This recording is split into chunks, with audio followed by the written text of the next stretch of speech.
اللهم صل وسلم وبارك عليك يا حبيبي يا شفيعي يا رسول الله. ازيكم يا حبايب قلبي؟ عاملين ايه؟ يا رب دايما تكونوا بخير.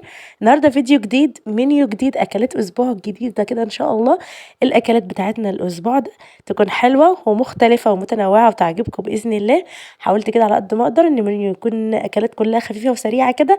بس قبل ما نبدا الفيديو بتاعي بقى، عايزاكي تحطي لي اللايك، ولو انت اول مره بتشرفي قناتي اتمنى ان قناتي فيديوهاتي تعجبك وتشتركي معايا وتكبري عيلتي بيكي. يلا بينا بقى نسمي الله ونبدأ الفيديو بتاعنا. اول يوم كده في الفيديو طبعا اكلة السمك، لازم اكلة سمك. مرة معاكي كده في الأسبوع على الأقل، أحيانا ممكن أعمله كمان مرتين. السمك حلو جدا ومن الحاجات اللي هي بتكون خفيفة كده في الحر وفي الصيف وكده، خصوصا لو سمك مشوي. أنا عاملة النهاردة صنفين سمك، صنف مشوي وصنف مقلي. عملت السمك المشوي اللي انتوا شايفينه ده نوع السمكة، ده سمك الرنجة. هي نفس سمكة الرنجة اللي بناكلها مدخنة.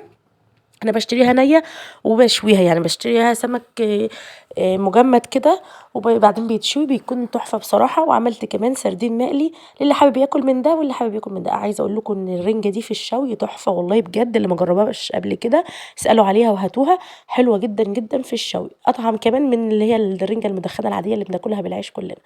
مع الاكل طبعا عملت رز بالشعريه. احنا اكتر حاجه بنحبها مع السمك خصوصا لو مشوي الرز بالشعريه. في ناس بتفضل الرز الابيض، الرز اللي هو بالبصل الصياديه، بس بالرز بالشعريه بصراحه بيكون مع السمك المشوي تحفه، وجنبه شويه سلطه خضره كده، حلوه قوي. تعالوا بقى ندخل على اليوم اللي بعد كده. عملت أكلة كده سريعة خفيفة زي ما باقول لكم. أنا حاولت إن المنيو الأسبوع ده يكون منيو الأكلات اللي هي الصيفي الخفيفة السريعة دي، اللي ما بتاخدش وقت في المطبخ علشان الحر وكده. فعملت مكرونة سباكيتي كده بالصلصة، حلوة جدا، كانت تحفة بصراحة. المكرونة كانت جميلة جدا، ومعاها دبابيس محمرة كده. الدبابيس دي أنا سلقتها في مية مغلية كده، نكهتها ببصل وطماطم وجزر، وحطيت توابل وحبهان ومستكه وورق لورا. المهم سلقتها كويس جدا. طبعا رميت الميه اللي سلقتها فيها، بس كنت مبهره الميه كويس جدا وعامله فتحات كده في الدبابيس، وبعد كده حطيتها في الفيجيتار وقليتها. يعني هي تعتبر فراخ مسلوقه كده بس مقليه بالفيجيتار زي كنتاكي كده، بس هي طبعا مش كنتاكي ولا حاجه. عايزه اقول لكم الاكل كان جميل، كانت اكله على قد ما هي بسيطه على قد ما هي كانت جميله جدا. الدبابيس كانت حلوه قوي، وعملت توميه وكاتشب وبطاطس محمره. كان المفروض اعمل سلطه، فما كانش عندي اي حاجه للسلطه خالص اعملها جنب الاكل، فعشان كده قلت اعمل شويه عصير جوافه كده عشان يبقى الاكل كده في كل حاجه، في كل العناصر الغذائيه. تعالوا بقى ندخل على اليوم اللي بعد كده. عملت غدا برضو حلو جدا.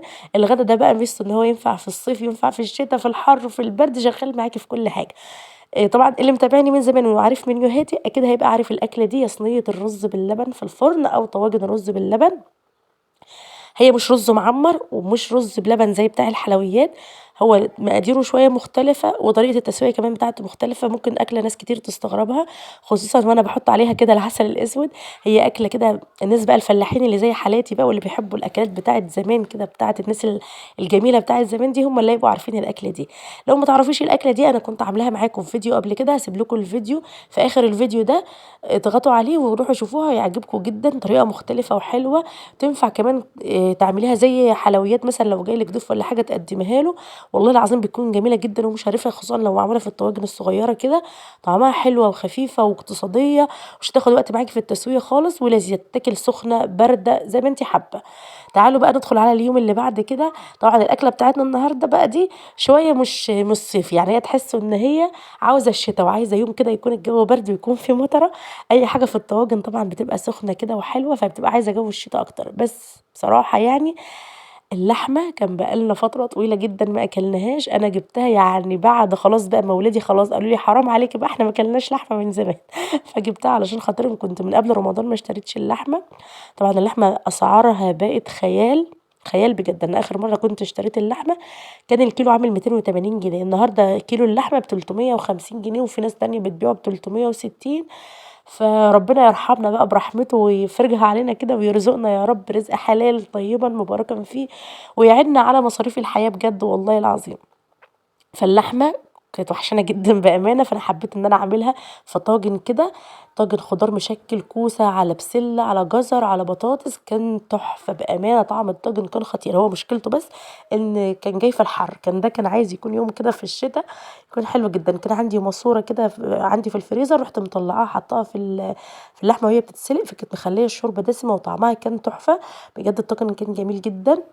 هو كان ناقصه برضه عجين كده على الوش، بس أنا ما حبيتش بقى أعمله بالعجين وكده، عشان زي ما باقول لكم الجو كان حر أصلًا، ما كانش مناسب للأكلة دي خالص. عملت شوية رز أبيض وخلاص، لذيذة جدًا. تعالوا بقى ندخل على اليوم اللي بعد كده. عملت أكلة بقى اقتصادية جدًا وخفيفة وسريعة وحاجة كده إيه، لزوم بقى الميزانيات اللي هي الاقتصادية كده. فعملت طبعًا كشري العدس الأصفر، أنا كنت عاملاه قريب وأنا أصلًا ما كنتش حابة إن أنا أعمله والله، بس أنا اليوم ده كنت مكسلة جدًا، مش عايزة أعمل الغدا أصلًا، مش عايزة أقوم من مكاني. عايزة أقول لكم إن أنا يعني على ما فكرت أنا هاطبخ إيه، كان بعد العصر بساعة كده والّا حاجة. فما فيش أسرع من الكشري العدس الأصفر، أكلة سريعة وخفيفة كده وهتنجز معايا ومش هتاخد معايا وقت كبير في المطبخ. عملته المرة دي بالشعرية، هي الشعرية ممكن ما تكونش باينة فيه لأنها كانت رفيعة، الشعرية اللي أنا كنت شارياها معاكم السايبة، فكانت جايباها كنت جايباها يعني كانت رفيعة فيمكن مش باينة. عايزة أقول لكم إن هو بالإضافة الشعرية دي بيكون تحفة. طبعًا في ناس كتير بتعمله من غير الشعرية وعادي، أنا باعمله برضه أحيانًا كتير من غير الشعرية، بس الشعرية بتخليه طعمه حلو جدًا. وجنبيه بقى شوية سلطة كده، طبق سلطة خضرا كده متين، ومخلل الخيار بقى اللي أنا عملته معاكم الفيديو اللي فات. عايزة أقول لكم تخلل طعمه كده زي العسل، بجد جميل جدًا. تعالوا بقى ندخل على الفيديو اللي بعد كده. عملت بقى شوية محشي مشكل يتدرس حقيقي، كان تحفة. عايزة أقول لكم كان محشي سادة كده، ولا لحمة ولا فراخ ولا أي حاجة، بس بالأمانة والله طعمه كان يجنن، بجد حلو أوي. عملت كوسة وفلفل أخضر وكمان بطاطس عشان خاطر ولادي بيحبوها جدًا. هو كان ناقصه بس شوية بتنجان كده من اللي هو الأسود ده، أنا باعشقه، أنا باعشق البتنجان المخلل، بس والله دورت عليه كتير ما لقيتوش خالص.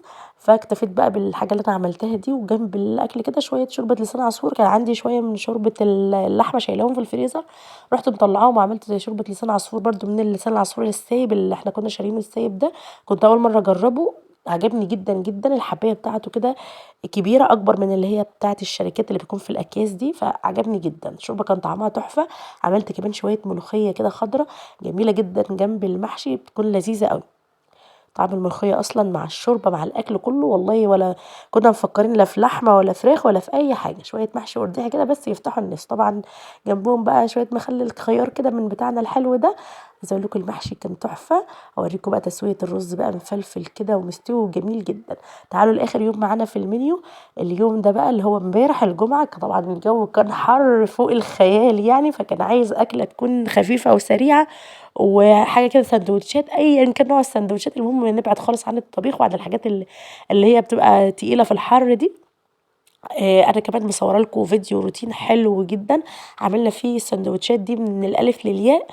وكمان كان في شوية أفكار حلوة جدًا في الروتين ده، انتظروه إن شاء الله هينزل بعد الفيديو ده مباشرةً.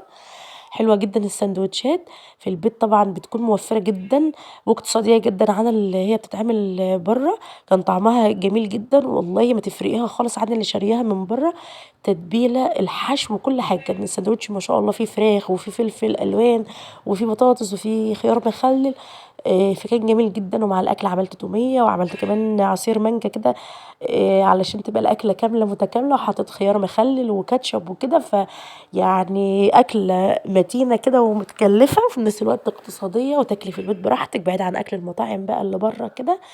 فأنا الفيديو بتاعي النهارده بسيط وحلو، يا رب المنيو يكون عجبكم، تكونوا لقيتوا فيه أفكار حلوة. حاولت إن المنيو يكون اقتصادي وفي نفس الوقت أكلات الصيف اللي هي السريعة على قد ما أقدر كده، باحاول إن أنا أنوّع لكم في المنيوهات. فيا رب دايمًا أكون عند حسن ظنكم، وما تنسيش تحطّي لي اللايك، ومع السلامة.